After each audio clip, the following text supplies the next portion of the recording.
Welcome back to the Black Craftsman channel. My name is Zepe, and today we're going to be unboxing this figure from the Rising of the Shield Hero, which is Raphtalia Best Waifu.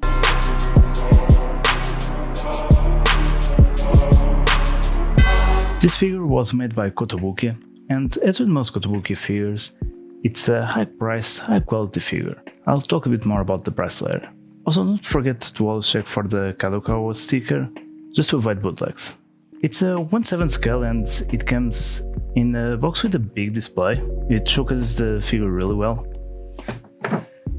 On the side of the box we have now from the shield, like I've showed you before. Pretty cool, I love that design, to be honest. On the other side we have a Raphtalia silhouette. And on the back we can see the wall figure here and all the accessories here. Now, without further ado, let's open the figure. Let's take her out of the box.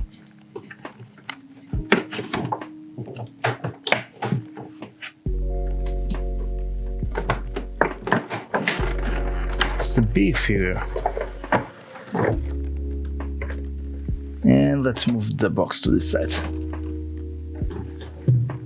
Just to show you, the box has the pattern of many Naofumi shields here. It's really cool, the interior. In general, I really love the box design. Okay, here it is, the figure. Let's open her up.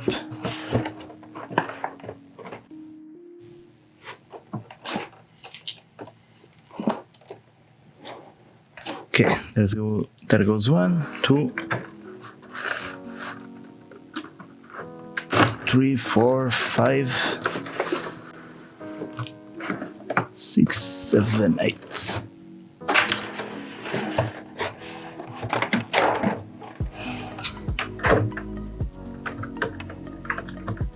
Here is the instructions.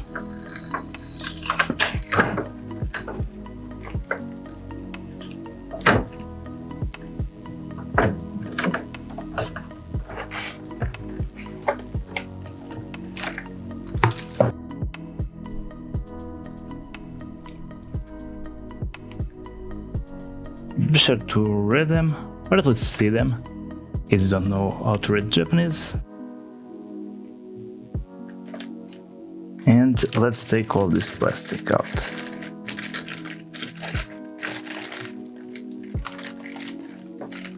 Be very cautious with her hair, since it looks really fragile.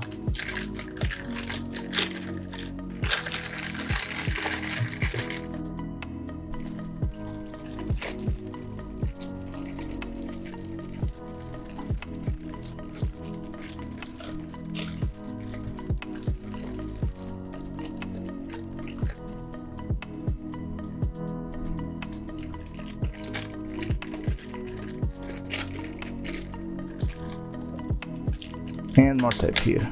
Here she is free at least. Don't need to worry, she's detachable from the base. The balloon also looks detachable, but it isn't.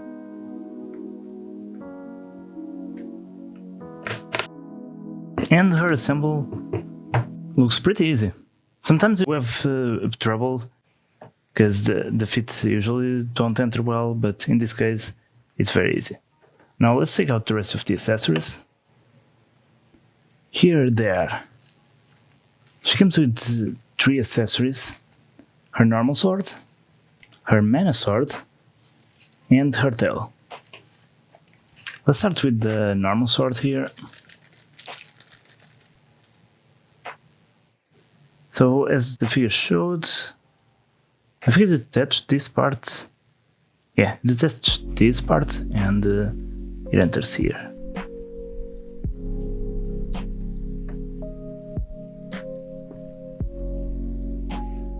She looks really badass with her sharp sword.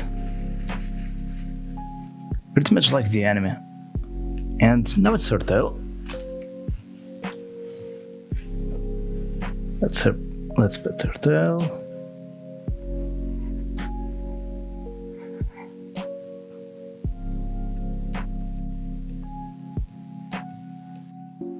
I actually had to figure out for a few minutes how to put the tail.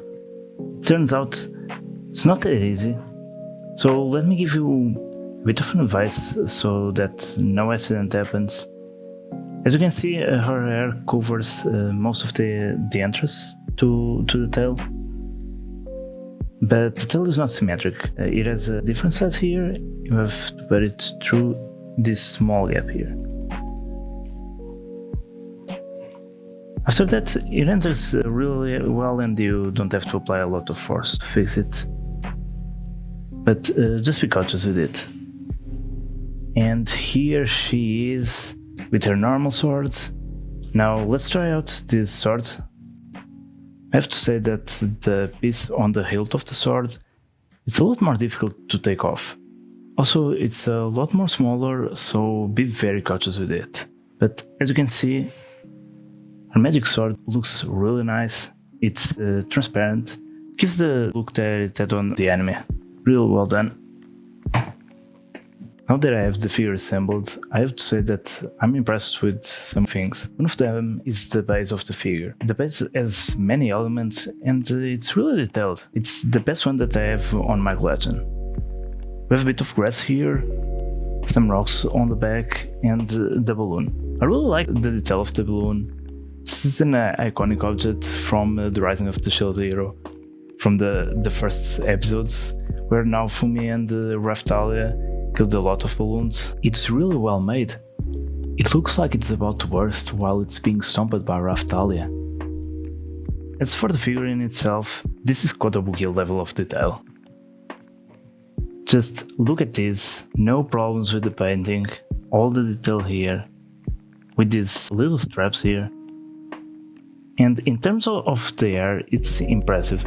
The hair is somewhat flexible. I've seen more flexible hairs. Especially these ones here are super flexible. And they're really well detailed, individually sculpted. Really nice. And as you can see, most figures have this line here. This is to assemble different parts of the figure. And you barely notice it, because it makes part of Raphtalia's hair. It's the front parts of her hair, and it's a very good way to hide it.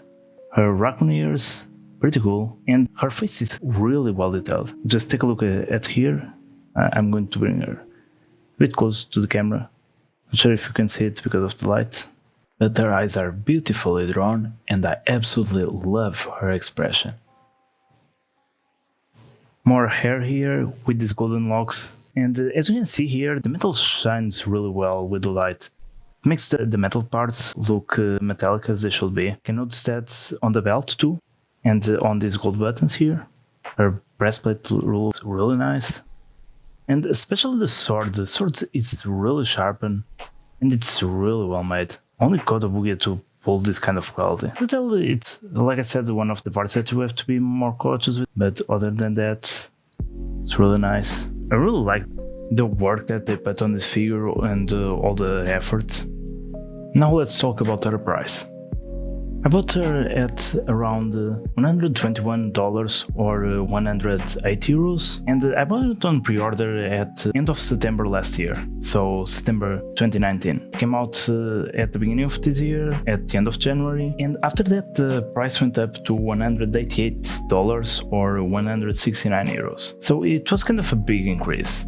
Now, what I would recommend, in case you don't mind waiting, is to wait that her price drops to around $125. It shouldn't drop much more than that, because Kotobukiya figures are usually expensive and they tend to stay at that price. So wait for it to drop a little bit more and try to get it at that price.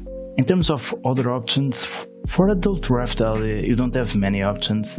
You have young Raphtalia, there's no figures of her.